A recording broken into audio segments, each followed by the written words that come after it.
and launched the company on April 1st. So the company is focused on designing, building, and deploying, again, what we call enterprise class mobile solutions that help people transform their business processes. And what we mean by enterprise class is three things. Number one, it leverages what mobile gives you. It leverages the reach, the 10 times more devices that are always on, that you can connect to anywhere.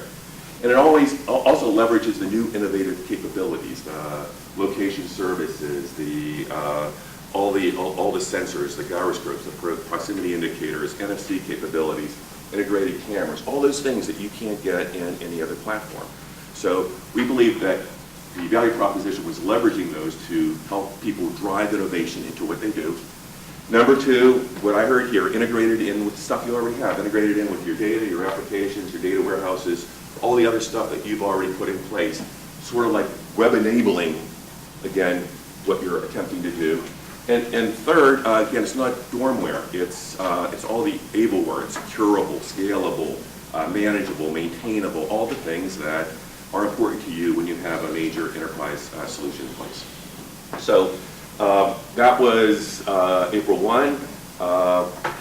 So far, so good. 5 months into it, we have about 38 customers. We have 30 of them in the Fortune 500.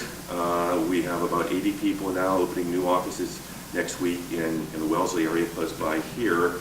So I just want to say, Thornton, thank you. Joanne, thank you for that one idea that resonated, because it's worked out pretty well for us so far. Anybody recognize, so Thornton asked me to talk about the dark side of mobile. Anybody recognize this artwork? Pink Floyd from the album Dark Side of the Moon. Anybody, I'm not going to ask you to tell me what you were doing. It's the first time you've heard that album. but let me ask you, what would be your guess for how many weeks this was on the top album chart? 310. 210,000. So a long time. So the album came out in 1973 when I was graduating from college. Okay, and right then it was at top of the charts. 2 years later, when I got my MBA and started at Air Products, still on top of the charts. 9 years later, when I was celebrating being promoted to run IT at Air Products and got a new suit for the occasion, it was still on top of the start. 14 years later, when I left Air Products to go to Dun & Bradstreet Software to be part of my first startup, still on top of the charts. 741 weeks on top of the charts. Longest reign of any album ever before and ever since. So, a lot of change happens in 14 years, 15 years, right? And what's made that album so timeless?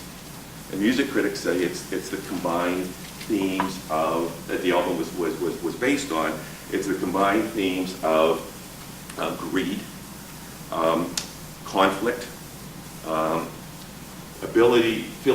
inability to cope with the day-to-day pressures, and uncertainty about the future that were really underscored by the lyrics that the album starts with.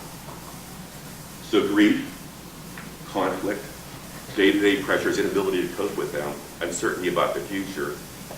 To me, that seems like a pretty good description for the dark side of mobile as well, and those are going to be the themes that I'm going to go over today. But before I do that, let's talk about the bright side, the market. More going on in this than I've ever seen before in any opportunity. 5.3 billion mobile subscribers, 77% of the world's population have access to a mobile device. 20% of them have 3G availability. December of last year, 3G availability became available on top of Mount Everest. I live in Wellesley. We don't have it there. In the summer, I live in Cape Cod. We don't have it there, but we do have it on top of Mount Everest. 73 million users in the U.S. have mobile internet access. And 25%, this is a remarkable one, that 25% of those people don't use anything but their mobile device to access the internet. They don't use laptops.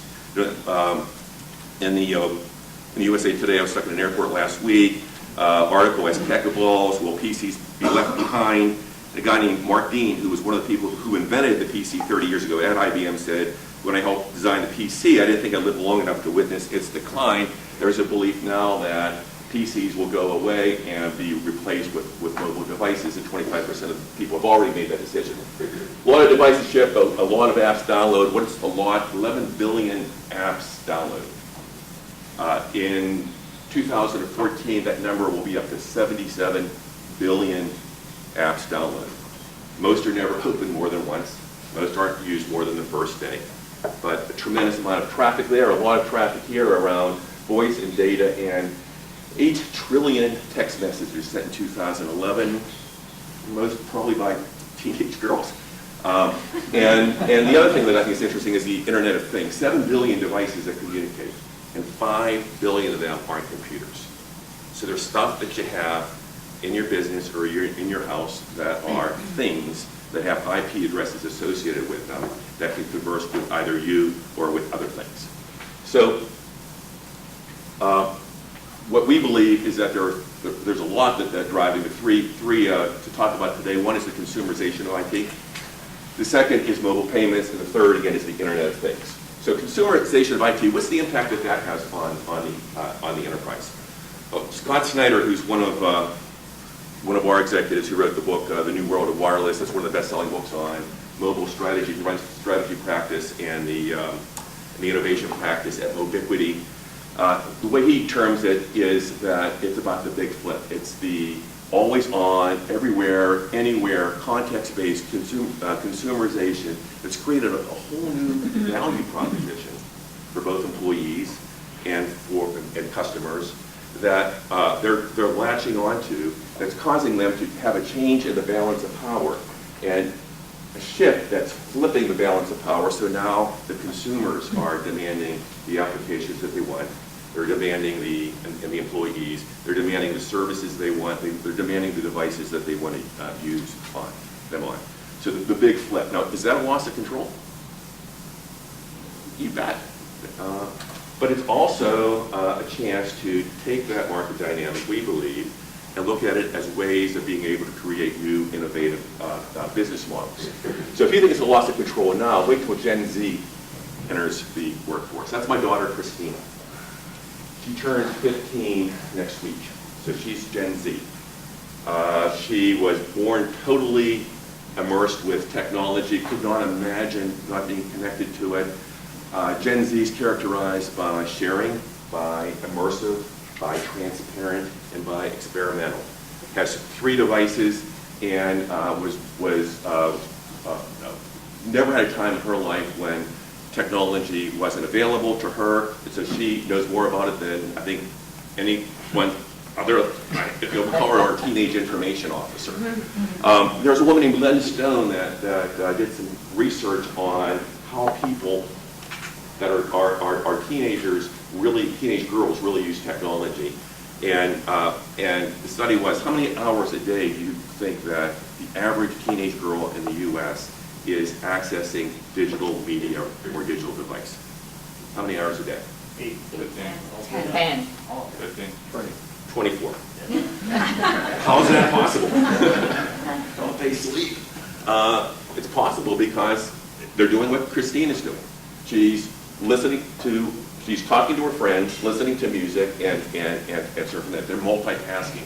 They're using 3 or 4 or 5 devices at the same time, and the total amount of time adds up to 24 hours. So consumerization of IT is going to be more significant. Mobile payments, $240 billion in mobile payments this year, coming up to $1 trillion by 2015. Much of it in the future driven by near-field communication. So in 2014, there'll be 300 million phones with an NFC chip in there that enables mobile payments. Who are the most likely users of that? Who do you think that technology is directed at? Teenagers. Yeah, that's what I thought too, but it's not. Surprising. Married couples between ages of 45 and 54. Single females between ages 25 and 44. What's going on there? Why do you think that's the demographic? They are the shoppers, right? They're the shoppers. And so that surprised me. The other thing that surprised me is just how nascent this whole area is. 91% of people never heard of it. 70% of people never heard of mobile wallet. starting there this year, how is it possible we're going to get to 240 billion payments this year, 1 trillion by 2015? I didn't believe the data. I didn't think the projections were possible. That is not until one of our architects, a guy named Jonathan Stark, he wrote the book, Building the iPhone Apps. He's well recognized in the space. He bumped into an accidental experiment called Jonathan's Card. Anybody hear about Jonathan's Card? Yeah, okay. So this is, so got a tremendous amount of press, that's why I asked.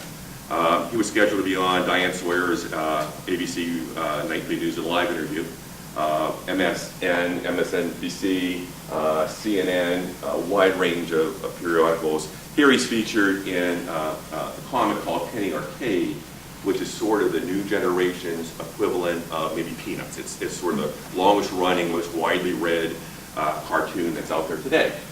And so what did Jonathan do? Jonathan downloaded the app from Starbucks that has the barcode on it that enables you to buy a cup of coffee. Does anybody use that here? So Jonathan, since he's a mobile app architect, doesn't just have an iPhone. He has 28 different devices. And with this app, it was restricted to just iPhones. And so he didn't always want to remember to bring his iPhone to Starbucks. So he said, I wonder what would happen. I wonder if I could get around the rules that Starbucks put in place. What if I bring up the barcode, take a screenshot of it, and then email it to myself, and I could pick it up on any device and see if I can buy Starbucks coffee on other devices. So we tried it, and much to his surprise, it worked. He could buy it on any device. Yeah, well, you know, security guy here. And so he thought about it and said, you know, if I can do it, anybody can do it. He has a blog with a couple hundred people to follow it. So he put his barcode up on his website, on his blog, and said, have a cup of coffee on Jonathan, see if this works. He puts $30 on the card. So he goes back about 2 weeks later to see if anybody used it, and if anybody was left on it. And it was up to about like $150. And how'd that happen? Well, people didn't want to just take a cup of coffee from Jonathan. They wanted to contribute to it. So they figured out how to write a script to take their money and deposit it back on card. Kind of cool now. So Jonathan put together a website that captures that and allows people to put on money as well as use the card. And it took off. Within 2 weeks, something like 35,000 people had a cup of coffee in Jonathan. A lot of people contributed to that. The monies would go up and down until some evil blogger who was a competitor of Jonathan's wrote a script so that when the amount of money got up to $100, it would send him a text and he would go and buy a gift certificate for $100 from Starbucks. And he publicized that. So that's when Starbucks shut the whole thing down and sort of ended the experiment. And I can tell you, the guy who did this got death threats. I mean, people were so engaged in this. It wasn't from any of us. At least I don't think it was from any of us. But the FBI was involved. But you know, a lot of lessons came out of this from a community standpoint, a social standpoint, but also from a technical standpoint, right? It convinced me that all of those projections on mobile payments probably are real.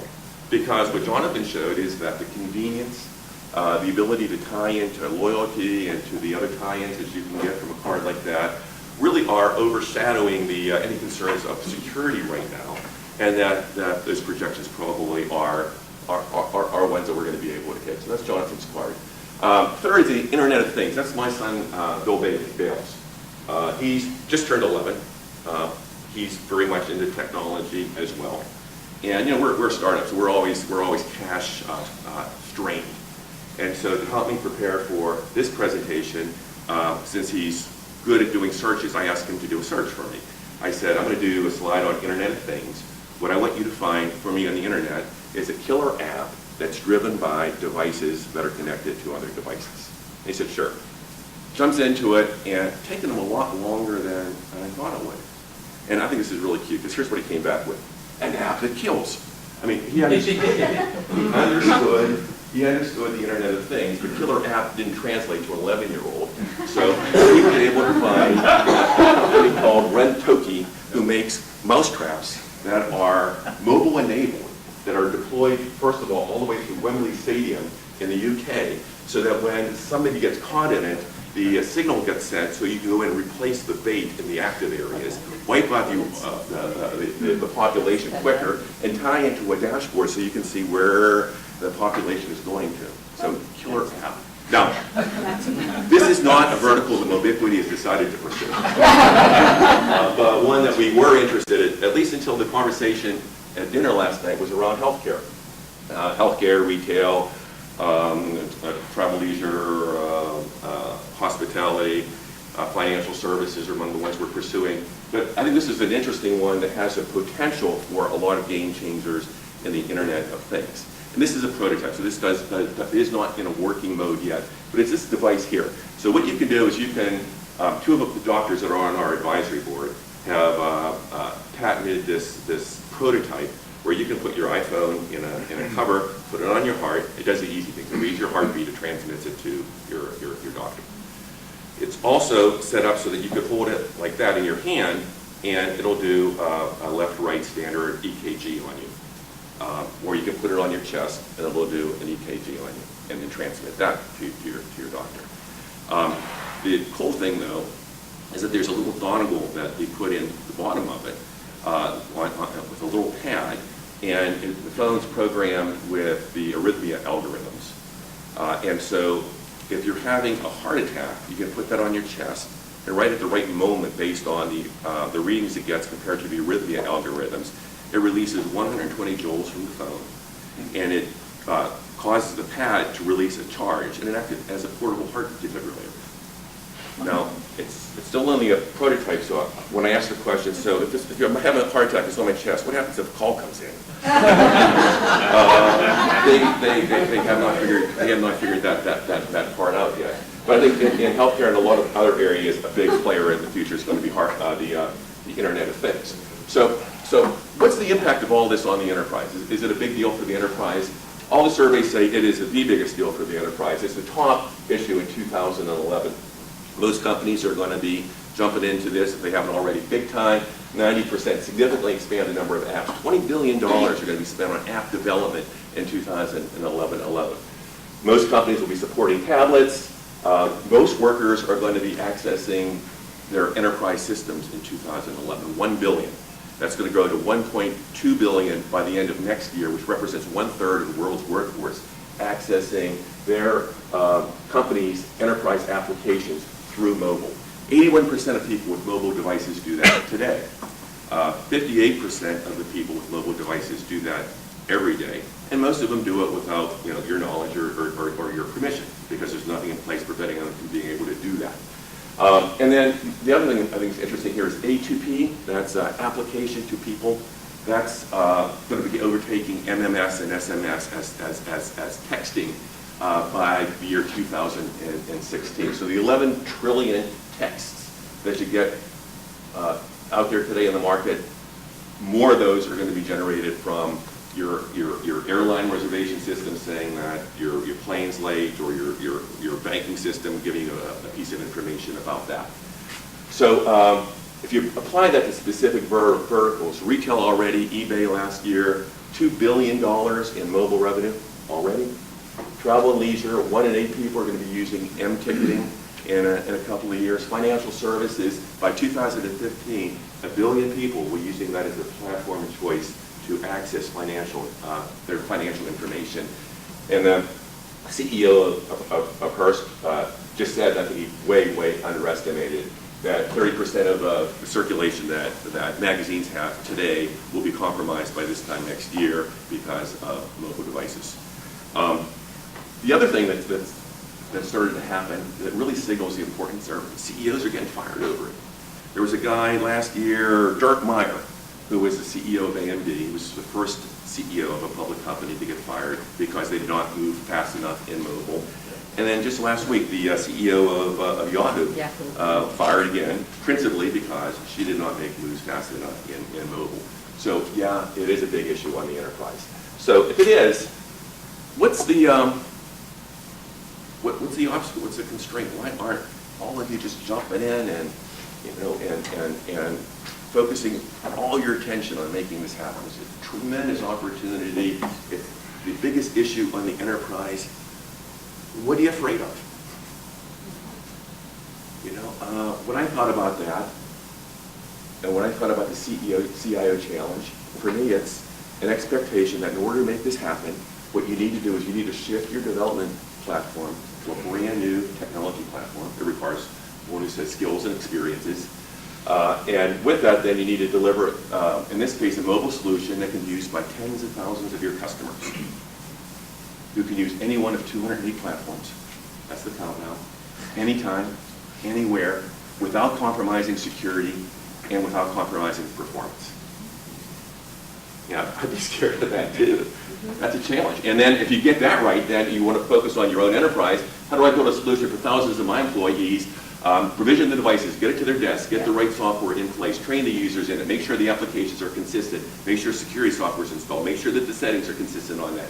Keep all of it in sync with everything else that you have going on, support all of it, and everything changes in this marketplace really, really quickly. Scan and monitor the workplace, the marketplace to see what's changed every 90 days, which of that is relevant, so that the investment that you made to put yourself in a leadership position isn't lost because there's a new set of stuff that can be assembled 90 days later.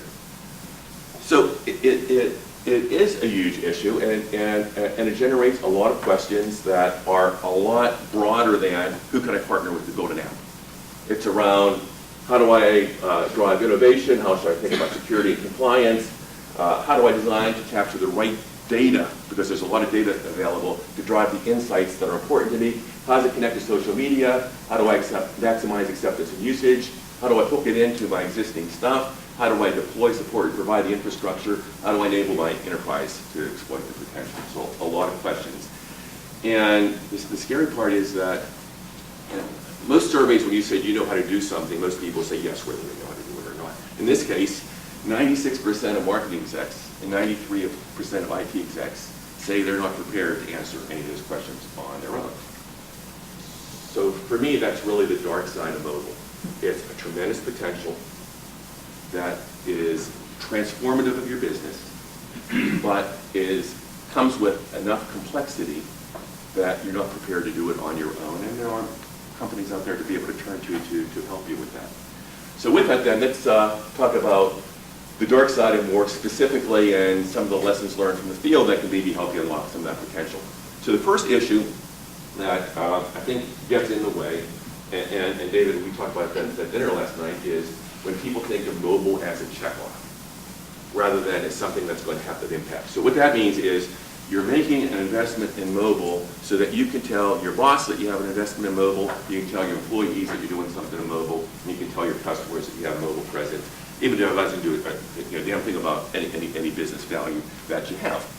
Now, when companies think of it that way, they typically think of mobile as a minimal experience on a phone that's connected to their website that enables them to be able to talk about what they have, rather than mobile as a business enabler, which is connected to your business and IT architecture with an experience that you expect, leveraging the dozens and dozens of new capabilities that mobile provides on the platform that other technologies just don't do. So let me give you an example. One of the first people that I called, maybe halfway through due diligence, was the CIO of a company that owns 5,000 restaurants. And I said, I'd like to talk to you about what we're thinking of doing and what you're doing. And he says, well, we're jumping on this right away. We need a mobile presence. So what we've done is we've bought some software. It enables us to put mobile phone numbers in one end and generate text for coupons out the other end. They get texted to those people. And it's only going to cost us $300,000, and we'll have it out there in 3 months, and we'll have a mobile presence. So I said, I'll call you back in a few months, see how you think that's going. I called him back in a few months, dumbest thing I've ever done, because it's not connected to anything. It's not connected to customer loyalty, so I don't know who he sent a coupon to. It's not connected to redemption, so I don't know who's using them. It's not connected to store ordering, so I don't know if it's driving any revenue at all. But I have a mobile presence. So I said, okay, let's take that same idea and look at what your biggest business problem is. He says, well, it's always getting more customers into the restaurants. I said, well, let's think about how we can use the reach and how we can use the capabilities of mobile to change that. how do you handle that today? And he said, well, we build a drive-through. Drive-throughs always bring more customers through our restaurant. I said, why don't you do it? And he says, well, 5,000 restaurants, I'd have to build 5,000 roads. I'd build 5,000 windows for people to drive up to. I'd have to hire 10,000 people to sit in front of those windows. It would take a ton of time, it would take a ton of money, and at the end of it, it would bring more customers in, but it would cheapen the brand because I'd be a fast food restaurant rather than a casual restaurant. So I said, well, let's use what mobile can give you and see if you can change that. So help me out here. What would you tell them? How could you create a game-changing experience that would replicate drive-through by leveraging some of the capabilities of mobile? What do you guys think? Mobile takeout. So how would you do that? You order on your phone. You put in the time that you're going to come. You get there. Take out your phone. Click on a button. Guy comes out and gives you food. Somewhere along the way during the registration, you gave him your credit card or, I guess, mobile payment, and they pay for it. Almost smack on. After the extra, yeah. I'll just add to that the geolocation. They would actually know where you're at, estimate your time, and it's kind of right. Yeah. Perfect. Anything else? So it's a combination of it, but a combination also of analytics. Because let's say Thornton eats at that restaurant 4 times a week. Why send him another coupon? He's not going to eat there 5 times a week. He's just going to eat there, well, maybe he will, but he's just going to eat there cheaper. But if I eat there once a week, send a coupon to me for what I'd be interested in buying based on analysis of my customer loyalty data. And let me get it on my phone, like you said, but let me see it not just as a text, let me see it against a whole menu so I can order from the store. And you're right, location service is tied into that, but maybe it's the closest store or my favorite restaurant to go to. And then when I place the order, as you said, I get the analytics of the store kicks in. It says it's going to be ready in 22 minutes. So I don't get there too early or too late, the food's cold. And I pull up the parking lot and they walk out and say, thank you for dining with us, Mr. Seibel. Here's your meal, because of location services, they know I'm there. And so for them, it's a game changer. It does everything that drive-through would do, but better. And it does it for a fraction of the cost, fraction of the time, and it doesn't cheapen the brand. So that's what we believe is really going on with what people should target in mobile. It's not using it as a checkoff, it's using it as a transformer of your business. One thing that you have up there, just if you're around the closest to physical objects, the proximity sensor, if you think of a lot of different buildings that are on different systems, the cost of manage everything else, I think that is a big game changer as well. Oh yeah, I think this is chock full of game changers, individually like that, but even when you start thinking about them in combination with one another, in combination with reach, what other technology platforms ever give you even a fraction of the ability to do impactful things like this does? So business isn't getting the checkoff thing as much as I'd like, so I look for leadership in our federal government. And so on April 27th, Obama comes out with a declaration that says that we're going to really focus on mobile services as a way of improving the services that our agencies provide to their customers. And so 3 months later, the first of the winners emerged. Tell me whether you think these are impactful or checkoff. So the first one was put out by the FBI and the CIA, and this is the ability to walk around with your mobile device and rat out terrorists, and you can pull terrorists up by state or wherever you are.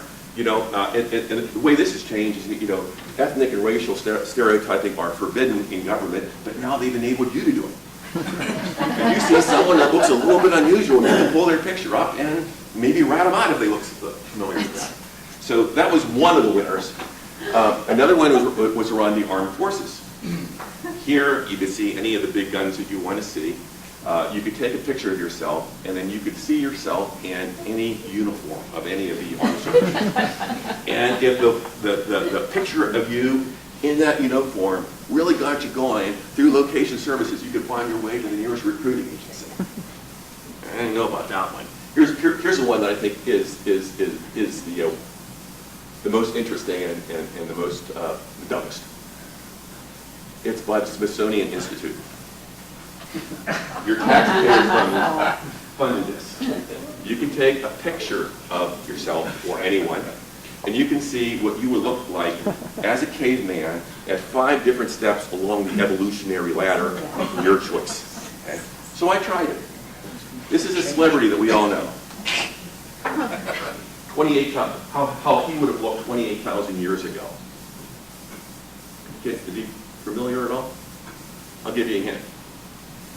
Bow tie given away. That's Courtney. We're live. So, Mobile should be a business enabler. Howard Rheingold, Smart Mobs, he's the guy who was a digital anthropologist, which meant he sat on street corners in Sao Paulo and Helsinki and Tokyo and Seoul and San Francisco watching teenagers use technology. What a job that is. And he said, when we bring together all these different technologies, economic and social components, the result is an infrastructure that makes certain kinds of human actions possible that were never possible before. That ought to be the target of mobile. Second pitfall, who's driving the bus? Who is it the CIO? Is it the marketing exec? How many people here have appointed the CIO to drive their mobile initiative? That's surprising. But how about the marketing organization? It's really marketing in Python. Yeah. When you look at the data, though, 390 companies interviewed.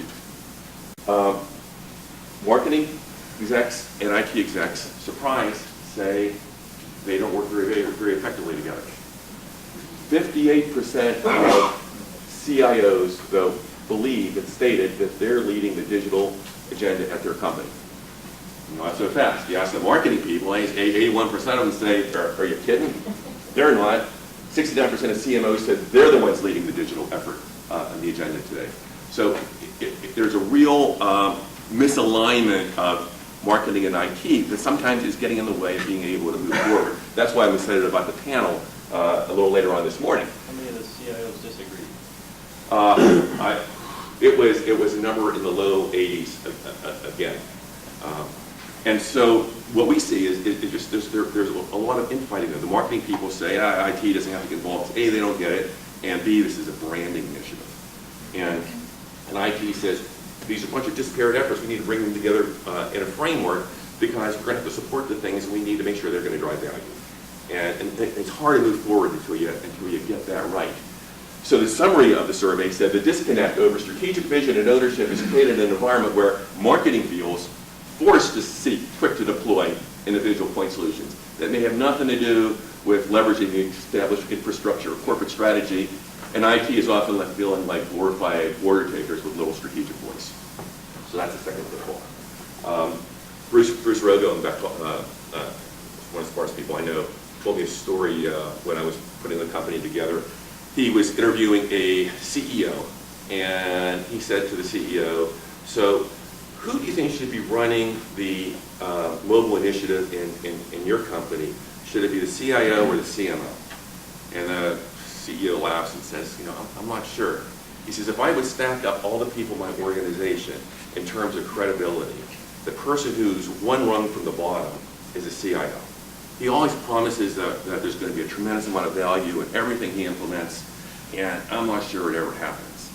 And then he said, the only person lower than him is the chief marketing officer, because that stuff never has the return. And so now that they're both agreeing that we should do something in mobile, I don't know if that's a good thing or a bad thing, but you've got to get it right and make sure you know who's driving the bus. Third thing is bad design. Bad design, is that good design or bad design? It's snazzy. It's my definition of good design, snazzy. That's not the right definition of good design. It's snazzy, but it's going against convention, and when it goes against convention, it's less intuitive. This is a systems admin screen. And system admin screens are supposed to look like this. So first lesson is don't over-design anything in a belief that a sleeker design will trump stuff that you're used to. And that's why people don't redesign the shape of a stop sign. It's there, it works, everybody knows what a stop sign looks like. Second example is this. Is it bad design? This is bad design because it's over-designed. It's a Weight Watchers sort of a thing where you would come in and you'd record your weight every day, so you'd have to scroll to the month, and then you'd scroll to the day, and then you'd scroll to your weight and the day.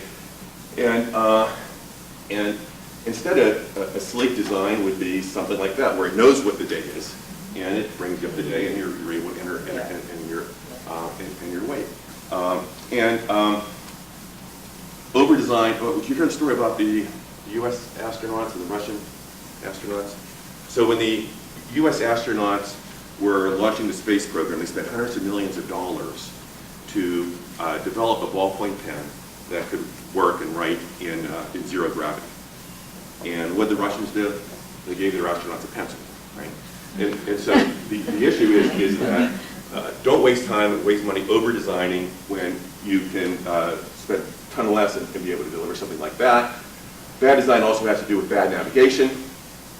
This is the Wall Street Journal app that came out that erroneously gives people the impression, because of the screen sequencing, that you have to pay twice if you want to, for the same article, if you want to read it in the newspaper or read it on your mobile device. That wasn't the intent, but that's what people perceived, and as a result of that, it had a 2-star rating. 68,000 people bothered to review it.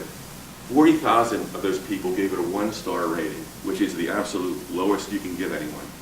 And when you do the math on that, that implies that 500,000 people downloaded this and thought it was a disaster, just because of navigation. So, what's the big deal?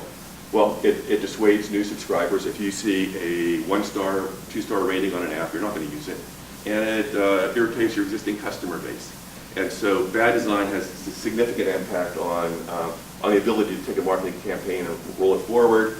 A lot of other tricks on bad design, the technical limitations. The key is bad design is the reason that most apps are rarely used more than one time. So this is a graph that says how many days, what percent of people return to use the app after it's first used. So this says that 72% of the people will never use an application the day after they first use it. And if you go up to 11 days, only 5% of the people will ever open that application again. And it's because of dissatisfaction with what the application does in bad design. So it's not about rushing to get stuff like this out as a company. It's rushing to get stuff out that's going to be impactful and used by the employees and customers in a longer-term basis. So one of the guys we have on our team, Andrew Heiser, he's a guy that is regarded as inventing user-centered design. And his take is that now with mobile, you're in the software business. You're not in the application business anymore. And all the complexity that comes with that comes to you. And your apps are on a shelf right next to iTunes, right next to your competitors, with a star rating and unmoderated customer comments there for review. And people are much more likely to become a customer or stay a customer if those reviews and that feedback is supportive rather than stuff that scares you away.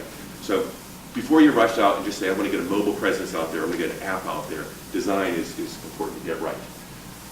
What about security? At the event here last year, security wasn't a big issue. Now, 65% of IT organizations say they very, very frequently, weekly, sometimes daily, have to intercede on a mobile security issue. And that's because it's a powerful computer designed for personal use and communication. So what that means is that the average person has 39 apps on your phone that access your identity information, 19 that access your location information, and 5 that can access your MMS and SMS messages on your phone. And it's easy to lose. Did you see the article last year? It was 31,000 phones lost in taxi cabs in New York City in 1 month alone. And when I lose a phone, I think I'm going to be an idiot to do it. But I can't tell you how many times I've done that. Did you see the article last year about a guy named Ben Powell, who was the Apple engineer, who was drinking at a bar in San Francisco, right? And he had taken with him the prototype, the secret prototype for the iPhone 4, left it at the bar. Someone found it, sold it to Gizmodo so that the whole release of what the iPhone 4 was going to do was trumped by that.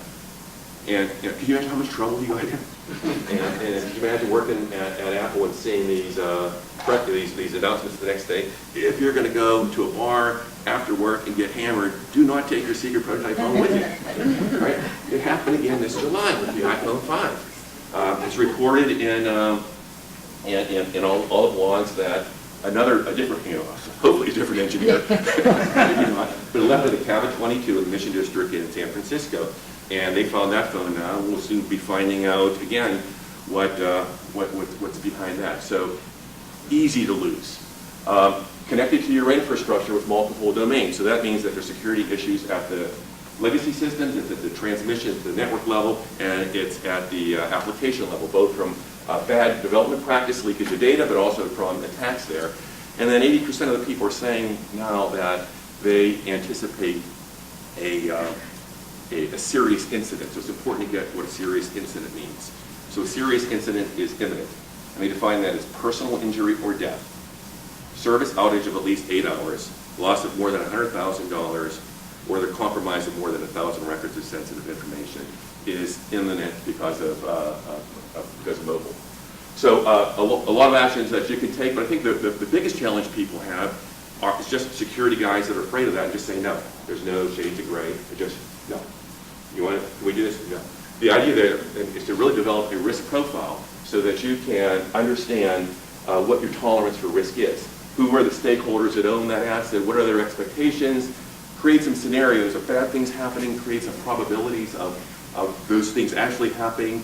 What's the penalty if they do happen? Assess the balance between the innovation and that risk, and then redesign to mitigate that risk. So then the job of security really becomes not to decide yes or no, but to implement the controls necessary to be able to achieve that risk profile.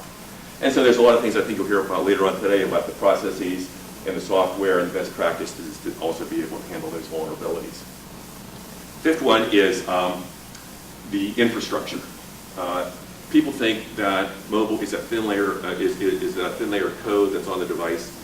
Mobile solution is really that plus all of the applications and processing and data that gets accessed behind the scenes that really drives the power of the application, stuff that you never see.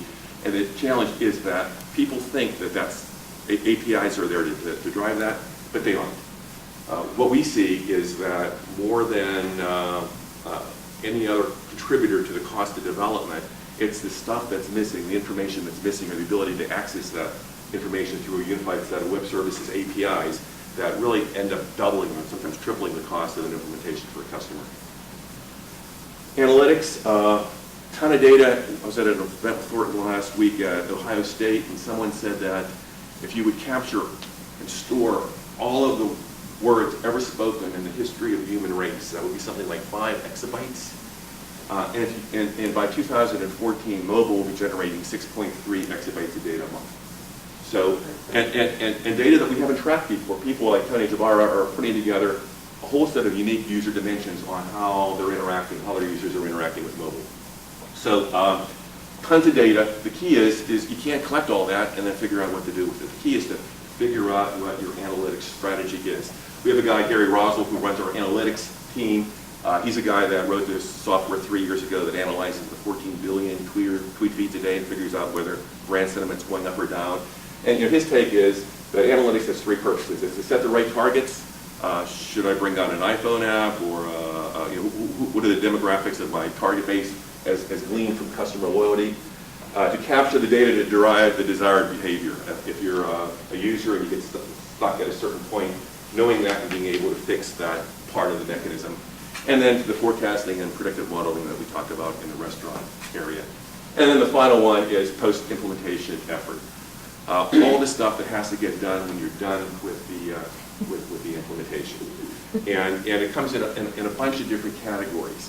It comes in a category of all the stuff that has to do with the physical device, getting it to the right person, keeping track of it, replacing it. It has to do with all of the billing and the paperwork and the changing out of the devices, the administration. It has to do with the support of the device itself, the support of the application, and the maintenance of the application. And it has to do with stuff that you don't have to think of before because you weren't in a product world. This is product stuff. It's content update, it's product management, it's marketing, it's release management, and then it's also keeping an eye on the marketplace and understanding what's changing and when it's appropriate to take some of that stuff and then bring it back in to refresh your solution. And in IT, we've done a pretty good job improving the ratio of maintenance to development over the last 40 years. If you remember back to the, I remember back to the 60s and 70s when support and maintenance were just consuming all of the development money. And then we got good at understanding that a client-server application is replacing a component of a mainframe application. And so I can shut some stuff down when I turn some stuff on, and that client-server would be easier to maintain than the old hierarchical databases that you might be dealing with in the mainframe days. That's changed here. And again, a Bruce Rogo quote, because it's changed, it's creating in his mind an unfunded liability that will easily be 50, 60%, maybe 70% of the total life cycle cost of a mobile implementation. So again, seven challenges on the dark side. I started with the lyrics that began Dark Side of the Moon. I'll end with the last lyrics on the album, where they say, there is no dark side of the moon really. As a matter of fact, it's all dark. You know, my message is not that pessimistic. Mobile is just another technology cycle. You've managed your way through technology cycles before. It's preceded by the internet. Before that, it was preceded by client server. So you've done it before. It probably has more challenges and more complexity than any of these other waves, but it has more potential as well.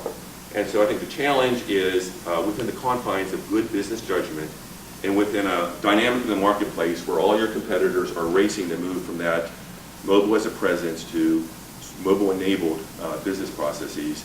You know, where do you make your choice, and how do you make your choice about how aggressively you and your organizations pursue the opportunity?